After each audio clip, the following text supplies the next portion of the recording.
Ryan the journey of a legend episode 3। पिछली कहानी में हमने जाना था कि कैसे रयान ने अपने सपनों को पूरा करने के लिए पहला कदम उठाया। उसने अपने साहस और दृढ़ता से न केवल अपनी दुकान को सफलता की ओर अग्रसर किया, बल्कि उन लोगों को भी जवाब दिया जो उसकी मेहनत का मजाक उड़ाते थे। लेकिन अब उसकी जिंदगी में कुछ ऐसा होने वाला था जो उसकी यात्रा को एक नया मोड़ देगा। रयान की दुकान अब पूरे गांव में मशहूर हो चुकी थी। उसकी मेहनत और ईमानदारी ने लोगों का दिल जीत लिया था। जो लोग कभी उसे ताने मारते थे, अब वे भी उसकी तारीफ करते नहीं थकते। उसकी सफलता ने उसकी आंखों में एक नई चमक ला दी थी। लेकिन सफलता के साथ ही जीवन में अनचाहे मोड़ भी आते हैं। एक दिन जब रयान बाजार में नए सामान की तलाश में गया, उसकी मुलाकात एक लड़की से हुई। उसका नाम आयरा था। आयरा पास के शहर से गांव आई थी। वह अपने चाचा के घर कुछ दिन ठहरने आई थी। आयरा की आंखों में एक अजीब सी मासूमियत थी, लेकिन उसके व्यक्तित्व में एक आत्मविश्वास झलकता था। रयान ने पहली बार आयरा को देखा तो वह कुछ पल के लिए ठहर सा गया। ऐसा लगा जैसे समय रुक गया हो, लेकिन वह तुरंत अपनी भावनाओं को संभालते हुए आगे बढ़ गया। आयरा ने रयान की दुकान के बारे में सुना था। वह उसकी दुकान पर गई और मुस्कुराते हुए बोली, सुना है तुमने इस गांव में काफी नाम कमाया है, मुझे भी कुछ सामान चाहिए। रयान ने थोड़ी झिझक के साथ कहा, जी बताइए आपको क्या चाहिए। आयरा ने उसकी ईमानदारी और बात करने के तरीके से प्रभावित होकर कहा, तुम्हारे बारे में काफी कुछ सुना है, तुम सच में बहुत मेहनती लगते हो। रयान को समझ नहीं आ रहा था कि वह क्या जवाब दे। उसने सिर झुका लिया और अपने काम में लग गया। लेकिन उस दिन के बाद से आयरा अक्सर उसकी दुकान पर आने लगी। दोनों के बीच हल्की फुल्की बातें होने लगीं।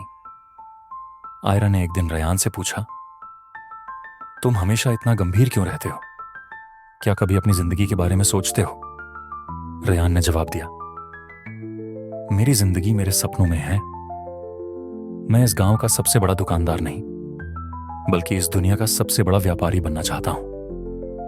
आयरा उसकी बातों से प्रभावित हुई, लेकिन उसने मजाकिया लहजे में कहा, सपने देखना अच्छी बात है, लेकिन कभी कभी जिंदगी को जीना भी जरूरी होता है।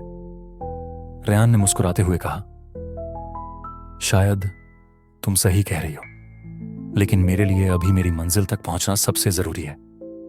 मैं किसी भी चीज को अपने सपनों के बीच आने नहीं दे सकता। लेकिन रयान की बातों के बावजूद आयरा के प्रति उसकी भावनाएं धीरे धीरे गहराने लगीं। वह खुद को समझा नहीं पा रहा था। आयरा उसकी जिंदगी में एक नया एहसास लेकर आई थी, लेकिन वह जानता था कि अगर उसने अपने दिल की सुनी तो उसके सपनों पर असर पड़ेगा।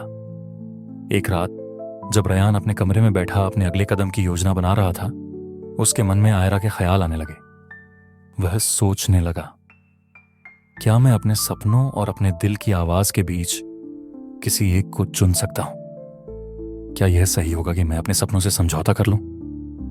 अगले दिन आयरा रयान की दुकान पर आई और उससे पूछा, तुम इतने चुप क्यों हो आजकल? क्या कुछ हुआ है? रयान ने सीधे जवाब दिया, आयरा, मैं तुमसे कुछ कहना चाहता हूं। मुझे नहीं पता कि तुम्हें कैसा लगेगा, लेकिन मैं अपने सपनों को अपना पूरा समय देना चाहता हूं। मैं अपने दिल की आवाज को सुनने के लिए मजबूर हूं, लेकिन मेरे सपने मेरे लिए सब कुछ है। आयरा ने थोड़ी देर तक उसकी बातों को सुना और फिर मुस्कुराकर कहा, रयन, मैं तुम्हारे इरादों की कद्र करती हूं।